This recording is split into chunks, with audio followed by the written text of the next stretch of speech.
So Jerry Brewer is national columnist for the Washington Post, and I am going to ask him about what he does. But give me a little bit of an idea, if you would, Jerry. What is a columnist in 2025 in a newspaper? Because we know the role has maybe changed, maybe not. Yes, it's changed dramatically. We're still professional pot stirrers, opinionist. I think what's different now is that everybody has an opinion. When I've been a columnist since June of 2003, so 22 years. And when I started, the columnist was still king of the world. There wasn't a lot of debate shows on television. Sports talk radio was robust, but they kind of followed our lead. And now I think there's just a lot more ways that people can get their opinion out there. And so the columnist goes from just voice of reason or spewing the occasional hot takes to needing to really be like the most informed, nuanced, professional source of sports opinions that are out there. And there are certain things, if you remember back in the day, a columnist on a slow day might do a notes column where they might just, chew on 5, 6, 7, 8 topics and just write a few paragraphs. You can't do that anymore. Everything needs to be a lot more focused and a lot more topical.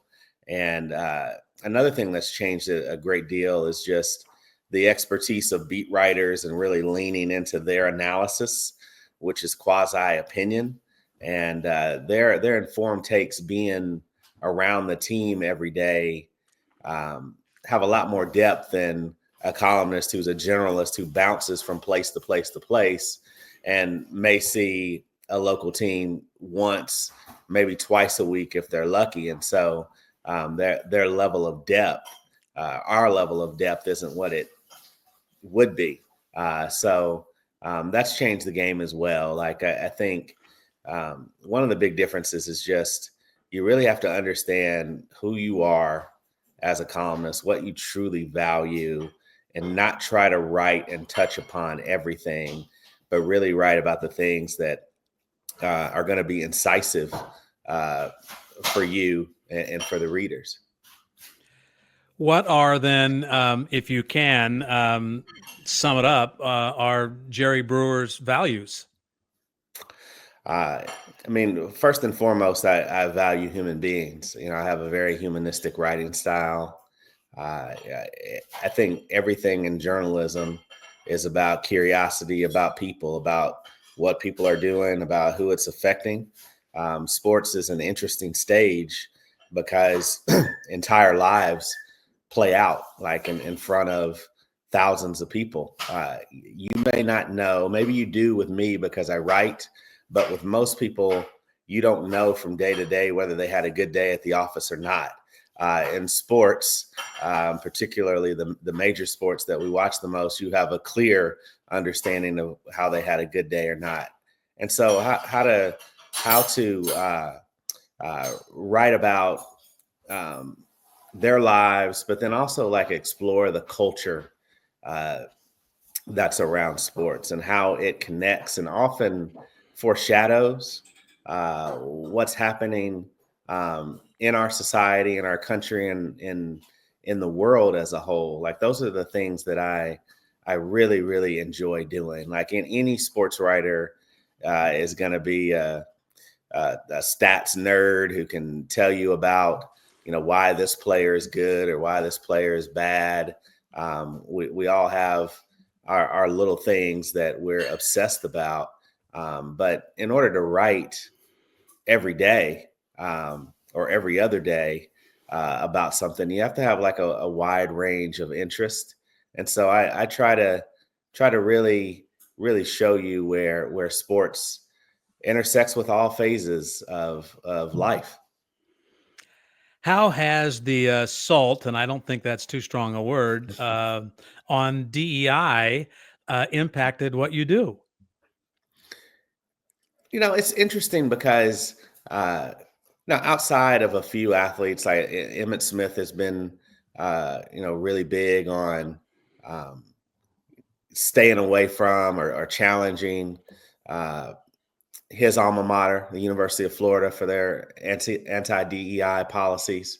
But it's interesting this time in sports because a lot of people are in preservation mode, self-preservation, league preservation. And really since 2020, 2021, they haven't wanted to hit some of like the bigger societal issues. So a lot of it is whispers. But I feel that, the way things are going in terms of the president's administration, you're not going to be able to not take a stand. You're not going to be able to be neutral. You're not going to be able to just stick to sports when it comes to certain matters. And certainly, DEI policies are first and foremost, because sports is supposed to be, and not always is, but like it coats itself in this idea that it's one of the greatest American meritocracies. Either you're good or you're not. Either you're winning or you're not. It doesn't matter who you are.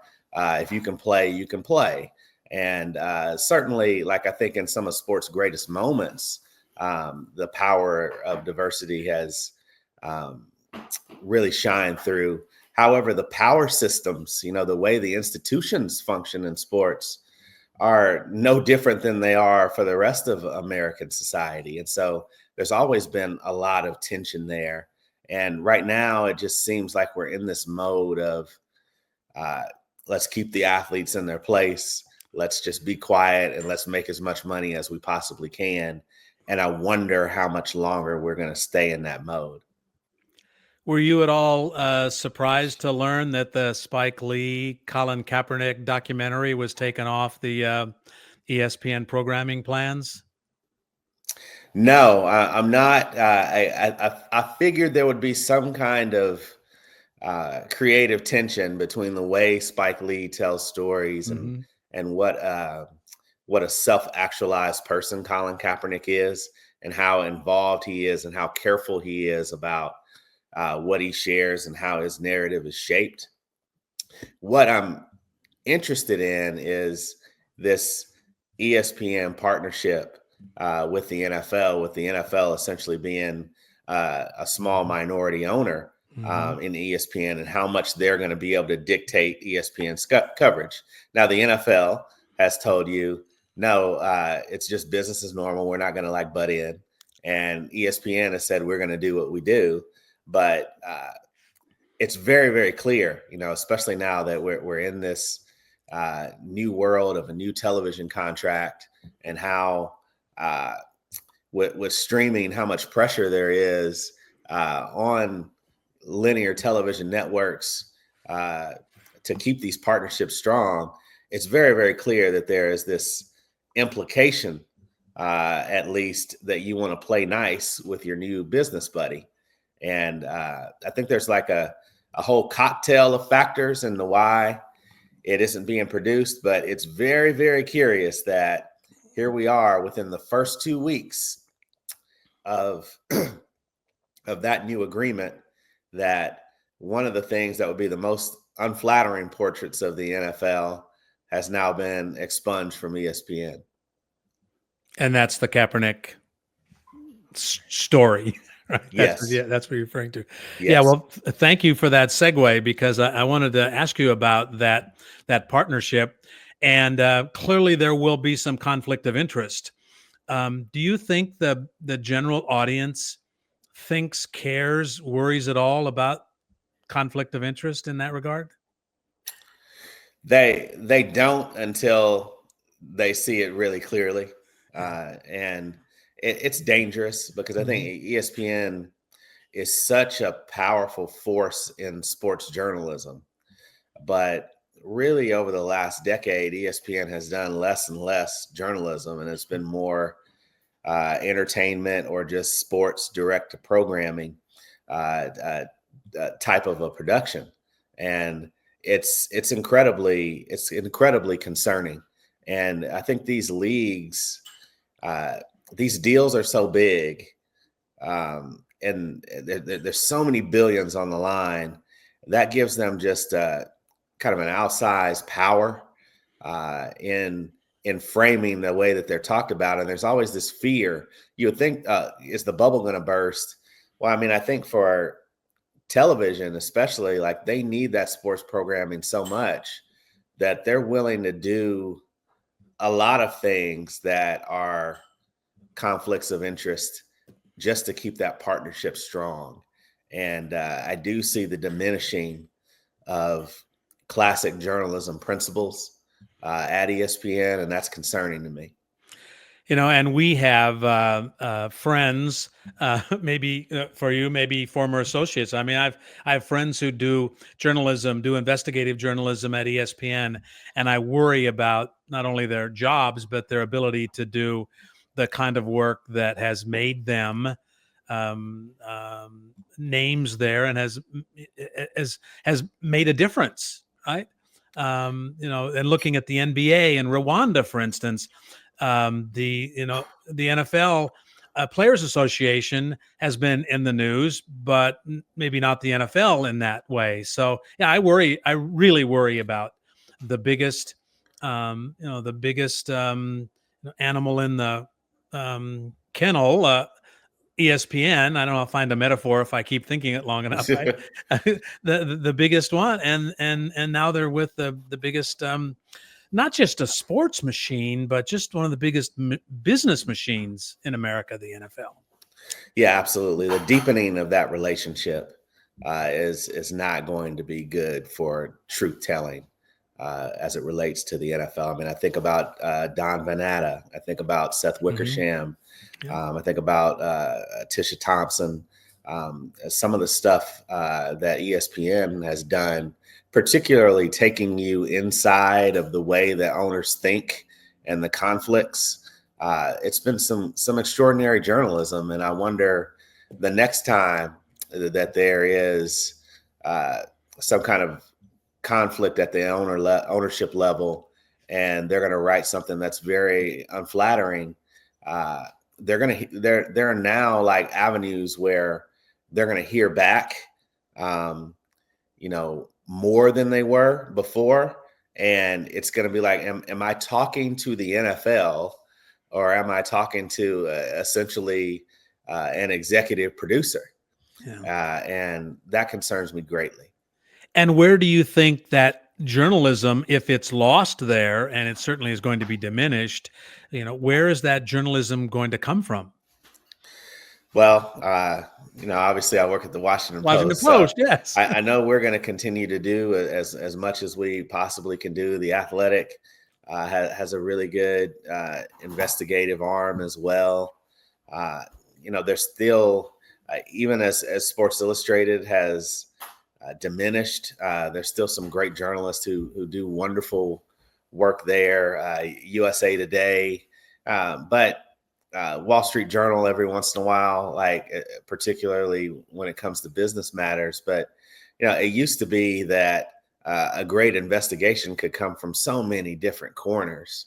But now everything is so small, so streamlined that it's essentially heavily dependent on about 5 news organizations to break the news. And if one of the 5 doesn't get it, everything gets lost, right? Like we have that saying, democracy dies in darkness. And I mean, I think there's just a lot of darkness out there just because most media companies don't want to do this kind of work.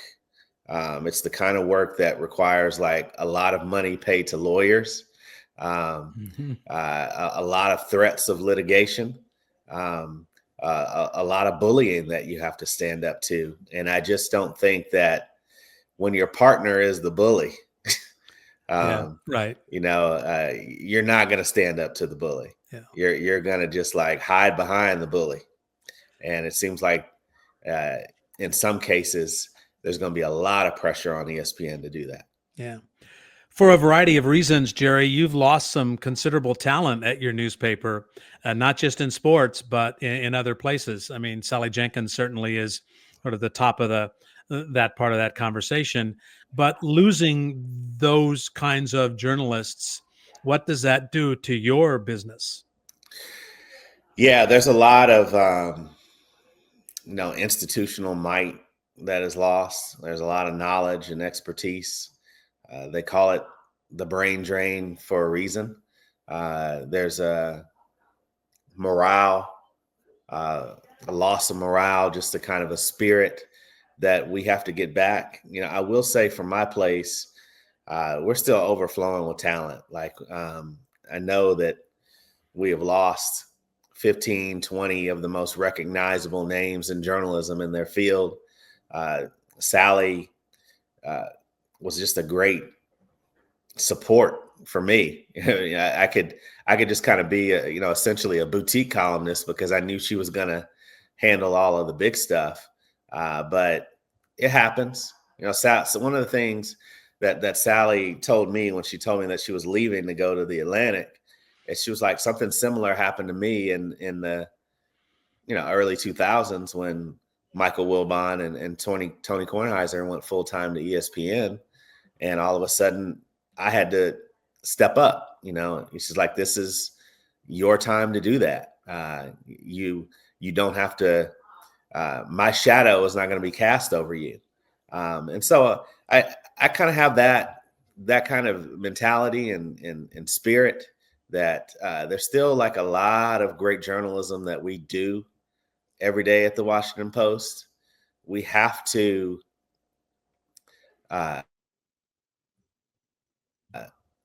be more intentional about telling a better story about who we are. And we got to get like our bond together. But I'm still optimistic that can happen. And for anybody that thinks that newspaper is dead, there's a lot of fire in our belly. And watch out for us over the next 6 months to a year. And we'll show you that great journalism is still being done. Fabulous. One of the things that you've done, and you do occasionally, are these sort of longer form, bigger picture. You wrote a piece in a sort of grievances of sports series about the media's role in fracturing sports, and you talked about basically attention industry people, right? The big voices, the loud. And if you don't mind, I'm going to read a couple of things and then ask you to talk to them. Sure. You said, some of my people, the ink-stained, mic'd up, silver-tongued, hot take spewing, bad faith acting, mayhem kindling, supposed truth seekers have propagated the nasty discourse. A rage culture developed within sports, spurred by social media, debate show television, and the financial collapse of the mainstream media. Now, that's an indictment of part of what we do. Is that what you were trying to say?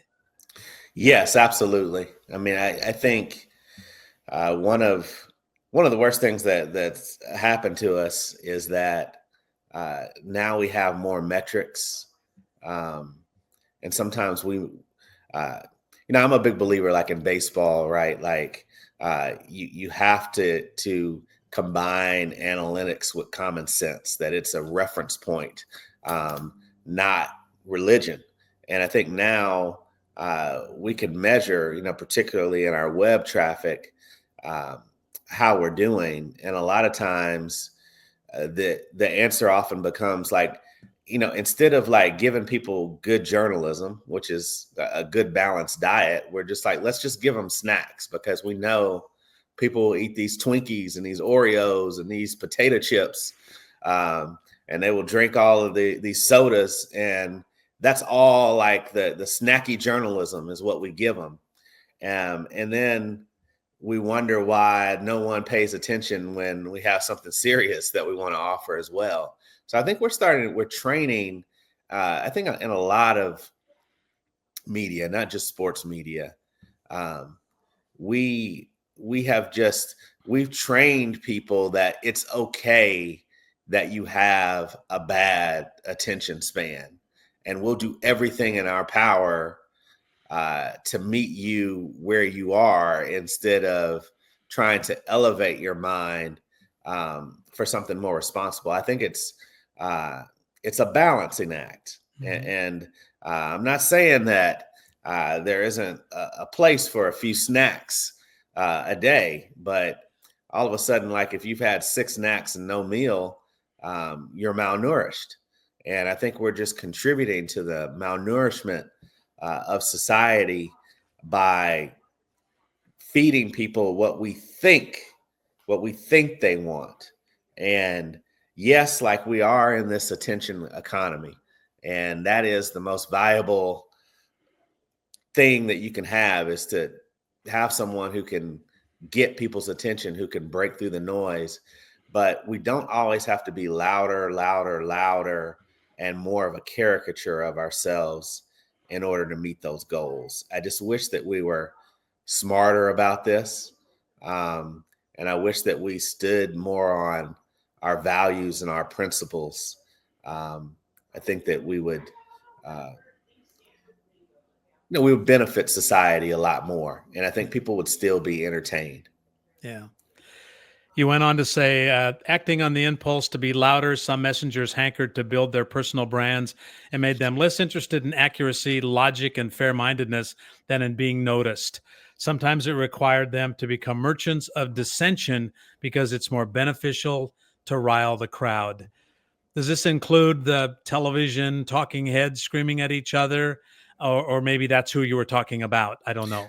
Yeah, absolutely. I mean, I think it starts with that. And I think there's, it used to be that everyone was trying to be like my job, right? Like that you wanted to have the more balanced take. You wanted to really be in the know. And now it's more following the TV talking head. You want to have the strength of opinion. Now, I have a saying, John, that it's not about the strength of your take. It's about the depth of your take. And I never have and never will be a screamer. I'd rather just die in a pool of my own nuance than become a screamer, because I want people, when they read me, to feel like they learned something. I want people to understand what my point of view is. I'm trying to persuade them to think my way, but I'm also trying to inform them so that they can go out and they can form their own opinions. And we may agree sometimes or we may not, but that's kind of integrity in opinion journalism to me. I talk a lot about my standard is integrity of thought. And what I mean by that is what I write is exactly what I think based on what I know in that moment. I think there are a lot of people in our business who can't possibly believe what they're saying. They're just saying it to get people riled up. And that is something that I do not respect. And in some respects, some people think, well, the talking heads, the guys who scream at each other, or the talk radio. I mean, I worked in radio in San Francisco. We were a talk radio station. We yelled at each other occasionally, but it's not like it is now, right? Where it's just, but they put you and other people in this business sort of in the same pot. Then how do you make sure that you're not stuck in that assumption by the audience of who you are and what you do? That makes sense? Yeah, it's incredibly hard. I mean, journalists are very bad at branding, and we do get put all in the same gumbo. Journalists, content creators, talking heads, analysts, former athletes, in addition to, just bread and butter storytelling journalists. And they just call us the media. And it's just such a generic word. I went to Western Kentucky University, and my alma mater changed our school from the School of Journalism to the School of Media. And I understand like why they combined it, and they put film in there, and there's 3 or 4 different focus areas. But media, like all journalism is a form of media. All media ain't journalism. And I try to, maybe in an annoying way, I try to wear that every single day. Like, hey, I'm a journalist. Yes, I do have teams and people that I'm a fan of, but you often don't know that, like, according to the way that I write. Like, some of the people that I admire the most, in terms of my sports taste, I'm the hardest on. And some of the people that I really despise what they're all about, like, I might write more favorably about. Like, I'm truly just evaluating what they do, um, uh, who they are, the issue at hand, as opposed to some kind of just innate favoritism. And so, yeah, like, I do think that's a huge problem, is that people can't delineate all the people under the umbrella of media. And when you add social media into that, like, what technically is media is just so broad, and so many people, like, hate on those people, and then they just lump reporting into it, and that becomes a big problem. I mean, media literacy among people is incredibly low right now. Understanding, like, what's truth and what's manipulation, what's misinformation, disinformation, that is incredibly complicated, and I don't know, like, how we solve that. But I think one of the things that I try to do is make sure that I'm really sharp in staying true to who I am and representing myself in that way, as opposed to being lured into playing into the mud, like some people are. One final quote from your work, quote, "The pursuit of truth now competes with the desire for attention. It's no contest, sadly." Um, any more optimism since you wrote that you can feel or share? Apparently not. More optimism? No. But I do think that, in terms of, I'll say this about just the journalism sector. This is all that I ever wanted to do. From the age of 15 years old, I knew I wanted to be a journalist. At 16, I knew I wanted to be a sports writer. So it's 31 years that I have been published in newspapers, since I was 16 years old. And I'm such a student of this, and I have just a great respect. If you could see, my nightstand, you would see a collection of Red Smith columns, and I try to read one of those a day. Yeah, I just love the way that Red Smith wrote, and Red Smith today couldn't write that way, but he's still one of the greats of all time, and certainly maybe the greatest of his time. Um, the the the skill set of journalists today, the amount of talent that we have, is through the roof. The business model is the problem, not the journalists. And it's amazing, like, how quickly people process information with accuracy. It's amazing how all of these skills that used to be separate have been merged into a complete journalist now. And I am always impressed, particularly when I talk to college students, about just the level of passion and how idealistic they are um, about this work. And so that encourages me. Everything else is on fire around us, sadly.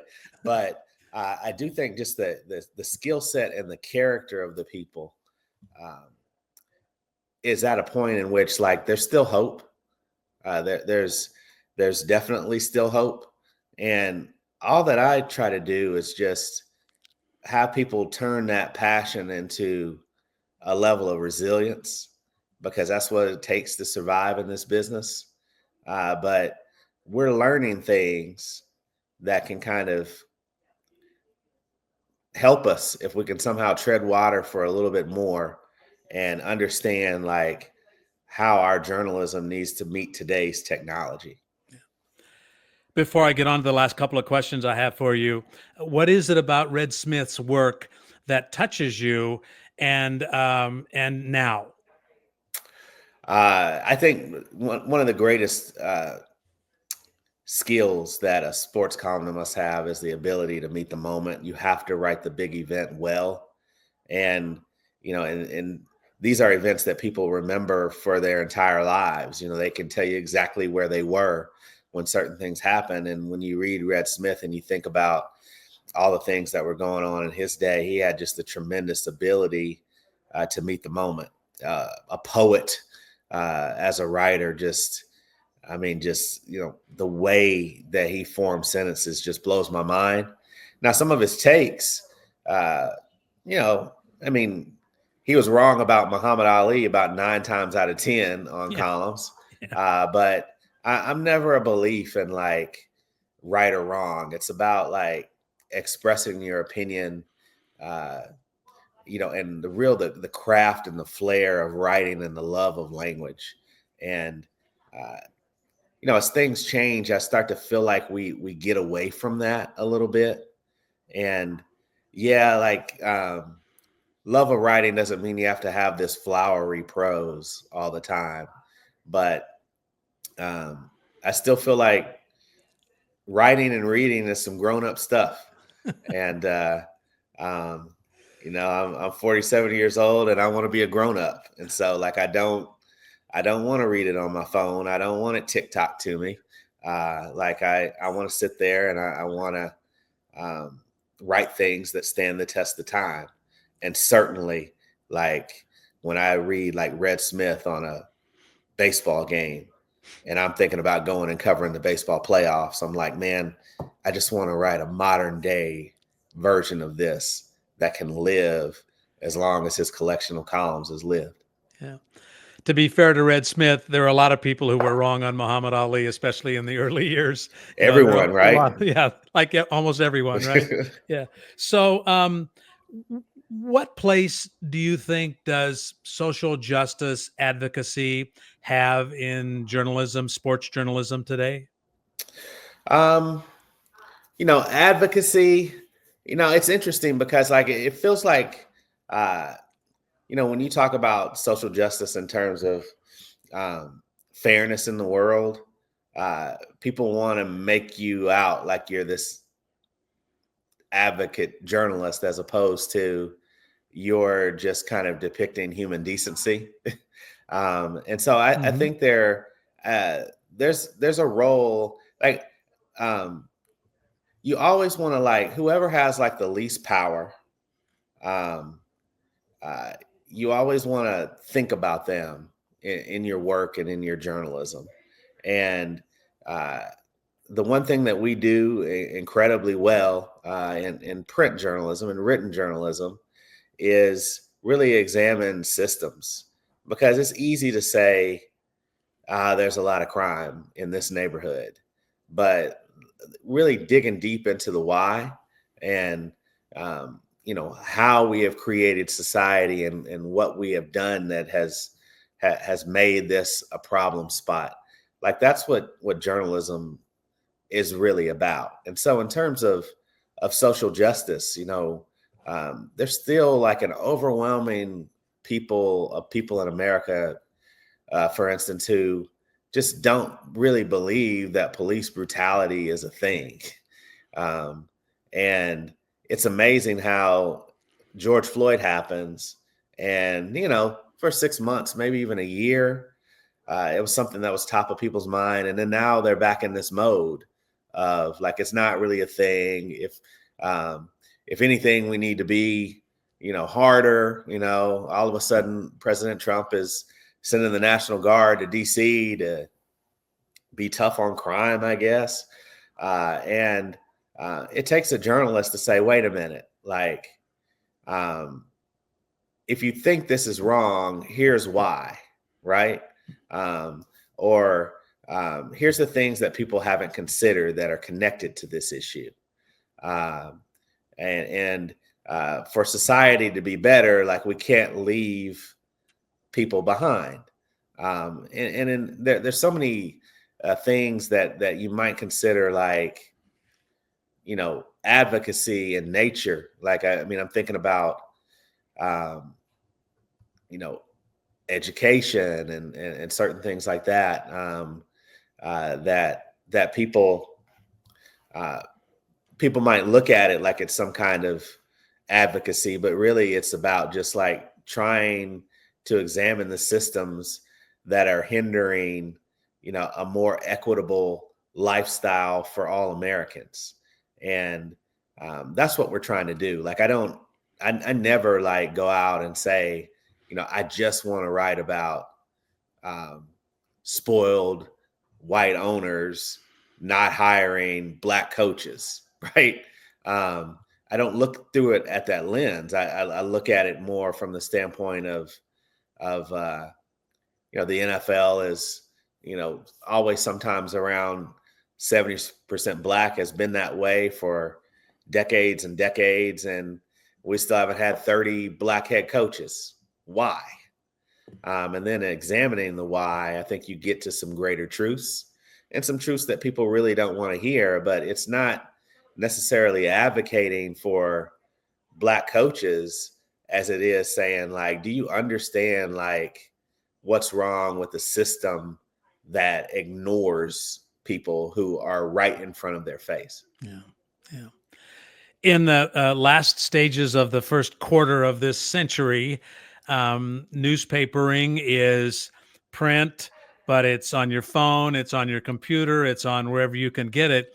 How do you balance that? And what do you need to do to make sure that the person in Washington, D.C., who picks up your newspaper is getting the same experience as John Shrader in Lincoln, Nebraska, who's reading your work on his phone or on his computer?